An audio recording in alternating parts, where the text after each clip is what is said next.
একটা জন্মদিন, একটা অ্যানিভার্সারি, এই দিনগুলো কখনো ফিরে আসে না। প্ল্যান করতে হয়, ট্যুর পোস্টপোন করতে হয়, মিটিং ক্যান্সেল করতে হয়, সব কিছু ছেড়ে ছুড়ে মনটাকে এক জায়গায় নিয়ে আসতে হয়। কখনো 2 ঘন্টা আমার অপেক্ষায় ফোনের স্ক্রিনের দিকে তাকিয়ে চোখের জল ফেলো। সেদিন আমায় বলতে এসো, accept me as I am.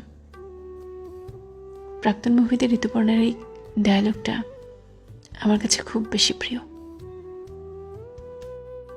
মাঝে মাঝে সব কিছুর ঊর্ধ্বে গিয়ে আমরা প্রিয় মানুষগুলোর কাছে একটু সময় আর যত্ন চাই, একটুখানি আদরে আবদারে প্রশ্রয় চাই, বিশেষ দিনগুলোতে বিশেষ কিছু মুহূর্ত চাই।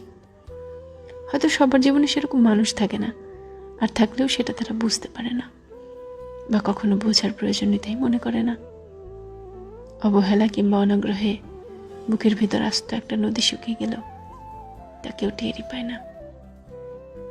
মুহূর্তটা কেটে যায়, জীবন ঠিকই চলে যায়, তবুও প্রিয় মানুষগুলোর যত্ন নিলে, আগ্রহ থাকলে সেই মুহূর্তগুলো প্রজাপতি হতে পারত, একটা আকাশ হতে পারত, রংধনু হতে পারত, ফুল হতে পারত, ক্যানভাসের খুব প্রিয় কোনো ছবি হতে পারত জীবনের সবচেয়ে সেরা মুহূর্ত।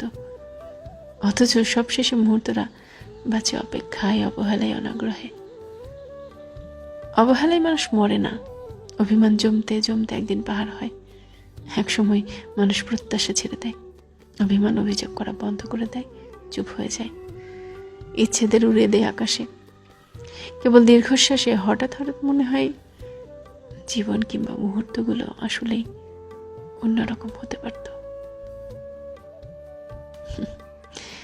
হ্যাঁ, হতেই তো পারত।